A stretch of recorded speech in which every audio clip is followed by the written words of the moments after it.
Nuwun para miyarsa, ngaturaken pambagyo kawilujengan. Mugi panjenengan saha kulawarga tansah manggih raharja. Sugeng pepanggihan malih kaliyan kula Slamet prasaja wonten ing acara waosan cariyos cekak. Wekdal menika sampun sumadyo ngaturaken waosan cariyos kanthi irah-irahan Mas Wanto. Seratanipun Ika Zardi Saliha ingkang kapacak wonten ing cerita cekak kalawarti Jaka Ludang nomer 27 tanggal 19 April 2020. Mugi atur waosan cariyos menika katampi kanthi renaning penggalih. Sugeng midhangetaken.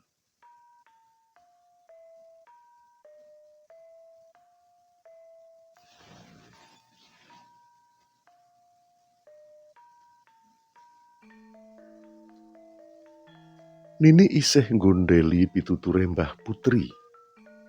Wong sabar rejekine jembar. Dimen bisa ngalap urip luwih berkah. Laku prihatin dadi sarana menepe batin. Nanging nyatane nganti sore kuwi tatu-tatu isih ngrenggani atine Nini. Dheweke amung bisa nyimpen rujah rajai rasa kuciwa amarga salah tampa lan kleru pangira.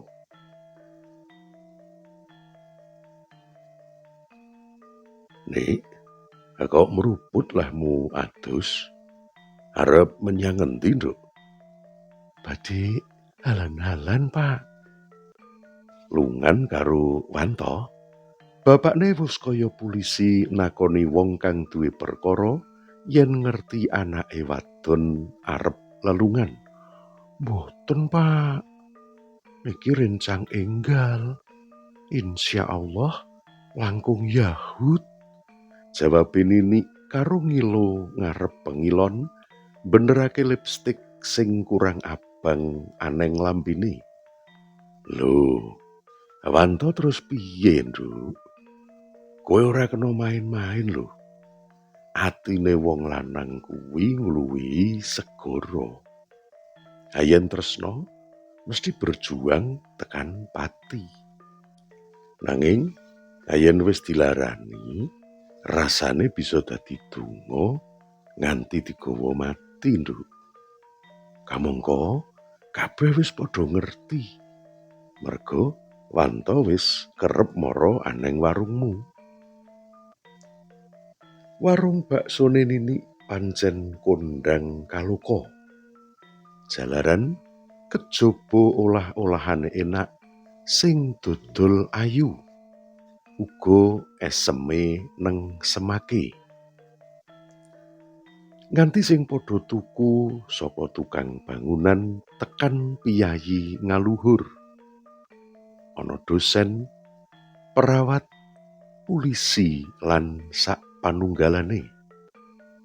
Pripun malih, Pak?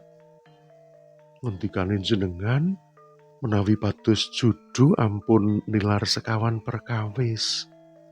Agami, bobot, bibit lan bebet. Lah, kula rak namung ngestokaken to, Pak. Durung rampung anggone dandan dumadakan HP-ne Nini muni. Gagi tangane nyaut HP lan langsung ngusap layare. Lambene mesem, bareng ngerti sapa sing nelpon. Kanthi bungah telepon banjur diangkat. Halo, Assalamualaikum. Waalaikumsalam. Mas Rudi, kok kadingaren telepon aku? Iya, Dek. Aku mau dolanan nang warung bakso jebul kowe wis mulih. Iya, Mas. sepurane mau adhiku sing dak kon ngenteni dodolan, awakku rada mriyang. Oh, aku meh tekan ngomahmu, Dik. Iki wis tekan pertelon cedhak musala. Oh, iya, Mas. Menggo ngiwa pas sing ana wit palem abang ya, Mas. Oke, aku menujumu. Rampung telepon, HP ditutup. Nini melayu mlebu kamar, njupuk tisu, banjur siap-siap aneng ruang tamu. Nik, ojo nganti Wanto ngerti lho, Nduk. Ujare bapakne karo nglinting udut. Pun saged diatur, Pak. Kula pun putus kalian Wanto. Karo mbesengut Nini mangsuli kandhane bapakne. Weh, bapakne kaget keprungu saurane Nini. Sangsaya kaget nalika saka njaba ngomah keprungu swara mobil mandheg. Nini mbukak lawang ngungak sapa sing teka. Katon ana Avanza ireng mlebu pekarangan. Nini lan bapakne ndomblong nyawang tamune. Sawijining priya pideksa, gagah gedhe dhuwur, nganggo celana jeans biru lan hem putih. Tak kira etok-etok sih, Mas. Wah, nggak ada istilah main-main kanggo seorang Rudi, Dik. Ucape Rudi karo nepuk dadane. Monggo, pinarak, Mas. Iki bapakku, Mas. Aloke Nini nyumanggakne tamune. Kula Rudi, Pak. Wong telu padha mapan lungguh banjur cerita muyek ngalor ngidul. Ora let suwe bapakne Nini pamit arep menyang kandhang. Nini sangsaya kesengsem sakwise ngerti yen Rudi kuwi sawijining pulisi sing dinese aneng kutha lan isih mbujang. Dung dung dung. Keprungu swara bendene bakul rujak lan es krim keliling. Wanto jenenge bakule. Saben dina mesti liwat ngarep omahe Nini. Padatane Nini banjur mlayu metu ngomah lan tuku rujake. Ananging dina kuwi Nini kang rumangsa mabur dhuwur aneng awang-awang malah sangsaya mepet lungguhe nyedhaki Rudi. Rumangsa dicedhaki Nini, Rudi banjur ngerangkul kenya sing ana sandinge. Ngajak guneman klesikan ana sak njabane ngomah. Kosok baline, Wanto bareng weruh Nini lagi lungguh karo bocah lanang liya, dheweke banjur gage nggenjot pedal gerobak dagangane. Sopo bakul rujak kuwi mau, Dik? Kok sajake kaya nyawang jero omah kene terus? Ah, kuwi kanca padha bakule. Wanto jenenge. Pacarmu to, Dik? Ngene lho, Mas. Dheweke pancen seneng karo aku. Malah wis arep nglamar aku. Nanging piye ya, Mas? Jujur wae, yen aku karo dheweke, uripku sangsaya rekoso tembe mburine. Lah, ngopo, Dik? Wanto kuwi mung bakul rujak lan es krim keliling. Asal-usule ya durung cetha. Aku dhewe wis waleh urip nelongso sarwa kekurangan kawit lair. Beda yen karo Mas Rudi sing dadi pulisi, kandhane Nini nyeritakake kahanan uripe. Dik, janjane kowe tresno to karo Wanto? Kuwi dhisik, Mas. Lah yen Mas Rudi tenanan seneng karo aku yo pilih jenengan. Hihihi. Semaure Ninik karo megat-megot ngobahake pucuke jilbab sajak isin-isin gelem. Dik, dak suwun aja kesusu mutusake hubungan karo Wanto terus milih karo aku. Tinimbang getun. Jare paribasane kae yen penyesalan kuwi tibane neng mburi. Yen neng ngarep jenenge pendaftaran. Alah, Mas Rudi ki bisa wae, ucape Ninik karo nyenggolake sikute aneng tangane Rudi. Wektu terus lumaku. Rasa wuyung kang temiyung neng jero atine Ninik saya ngrembuyung. Senajan nganti 5 sasi Rudi durung nate mratelakake rasa tresnane. Pancen polatan lan tumanggape Rudi sarwa becik lan gemati. Yen malem minggu kerep dolan aneng ngomahe Ninik. Kanggone bocah abg ngono iku sing diarani apel malming.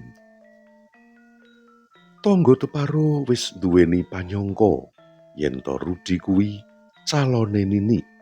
Amarga saben-saben kerep mara lan dolan bareng.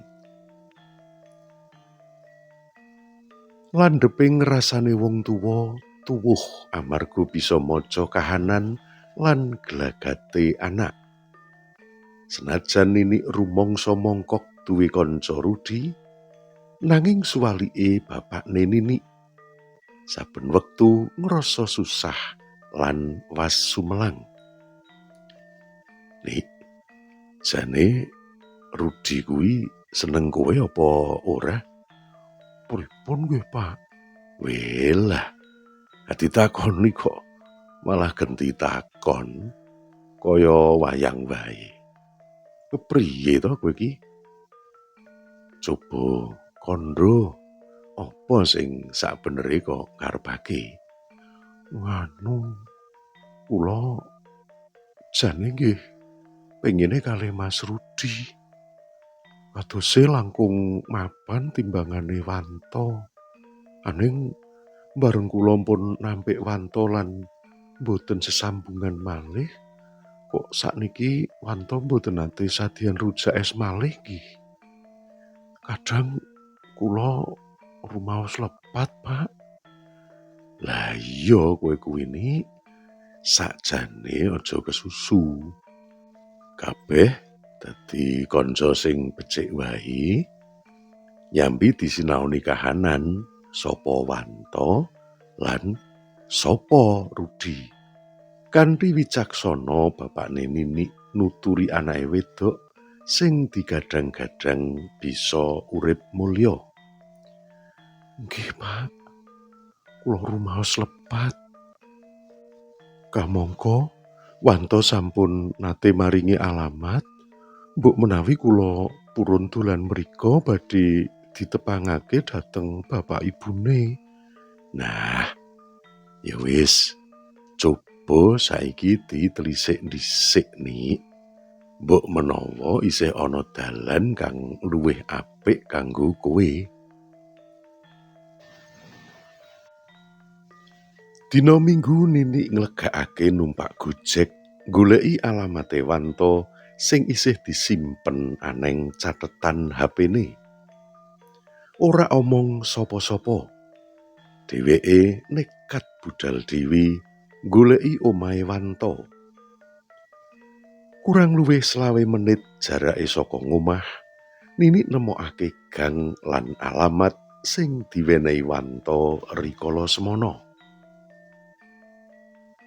Tekan papan kang dituju, Ninik kaget campur gumun. Ora ngira babar blas, gene omahe Wanto kuwi ing komplek perumahan polisi. Bangunane klebu modern, mangku plataran jembar sing dihiasi taman endah neng semake. Bola-bali Ninik maca alamat aneng HP-ne kanggo yakinake bener lan orane. Dheweke banjur takon satpam kang jaga perumahan gedhe mau. "Mas, nuwun sewu badhe nyuwun priksa." "Nggih, menapa, Mbak? Menika menapa leres dalemipun Mas Wanto? Pak Purwanto SHMH? Sanes, Mas. Wanto ingkang sadeyan rujak es krim." "Rujak es krim? Inggih. Kula pikantuk alamat menika saking piyambake. Niki lho fotone." Ninik gage mbukak galeri HP-ne. Neng kono ketok fotone Wanto. "Lah nggih, niki Pak Purwanto, Mbak. Piyambake polisi, nyambi dados dosen wonten kampus." Satpam mau nerangake kanthi gamblang. Gemrobyos kringete Ninik nalika ngerti sapa sakbenere Wanto. Bakul rujak es krim sing wis ditolak tresnane. Kabeh lelakon sing wis mungkur kagambar cetha lan jalari sirahe kliyengan. Awake adem panas, gorokane krasa sat, rasane ora karu-karuan. "Mbak, monggo lenggah wonten pos mriki riyin," ujare satpam mau nalika ngerti Ninik sajak bingung. "Inggih, Mas, matur nuwun." Ninik lungguh aneng kursi njeron pos satpam.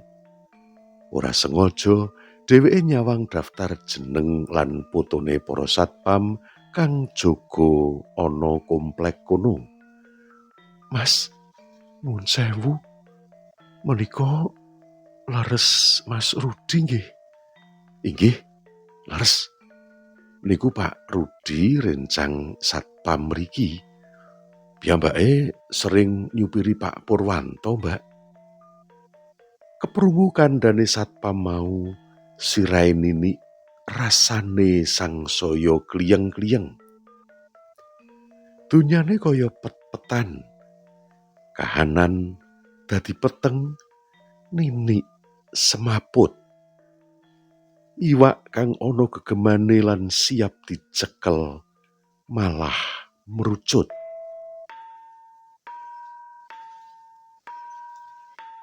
Mekaten menggah pungkasaning cariyos kanthi irah-irahan Mas Wanto, seratanipun Ika Zardi Saliha, ingkang kapethik saking crita cekak kalawarti Joko Luteng nomer 27 tanggal 19 April 2020. Mugi atur waosan cariyos menika saged dados panglipur sawetawis. Kula nyuwun gunging samudra pangaksami awit sedaya kekirangan dalah kalepatan anggen kula ngaturaken waosan cariyos menika. Ing wasana kula nyuwun pamit ngantos pinanggih malih wonten ing waosan cariyos sanesipun. Mugi rahayu ingkang tansah pinanggih. Nuwun, nuwun, matur nuwun.